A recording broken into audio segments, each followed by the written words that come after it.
উপনিৰ্বাচনক লৈ BJP UPPL AGP দলৰ লগত আমি মিটিং কৰিলোঁ, কোঅৰ্ডিনেশ্যন কমিটি কৰা হ'ল আৰু মানে তিনিটা পাৰ্টি মিত্ৰজোঁটৰ তিনিটা পাৰ্টিৰ কাৰ্যকৰ্তাৰ মাজত বহুত উৎসাহ আছে। সকলোৱে একগোট হৈ মিত্ৰজোঁটৰ প্ৰাৰ্থীক বিপুল ভোটত জিকাম বুলি সংকল্প লৈছে আৰু অহা দিনবোৰত দিনে ৰাতি একেলগত কাম কৰি আমি এই সংকল্পটো সম্পূৰ্ণ কৰিম বুলি আমি সিদ্ধান্ত লৈছোঁ। প্ৰাৰ্থী কোনোবা এইটো সময়মতে গম পাব আপুনি।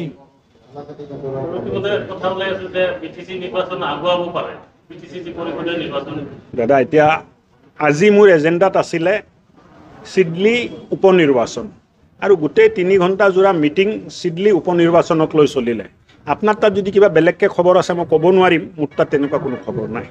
বিজেপিৰ ৰাজ্যিক নেতা বিভূতি ডিষ্ট্ৰিক্টৰ লিডাৰসকল কেন্দ্ৰীয় নেতৃত্বসকল সম্বৰ্ধনা জনাবলৈ বিচাৰিছোঁ আমাৰ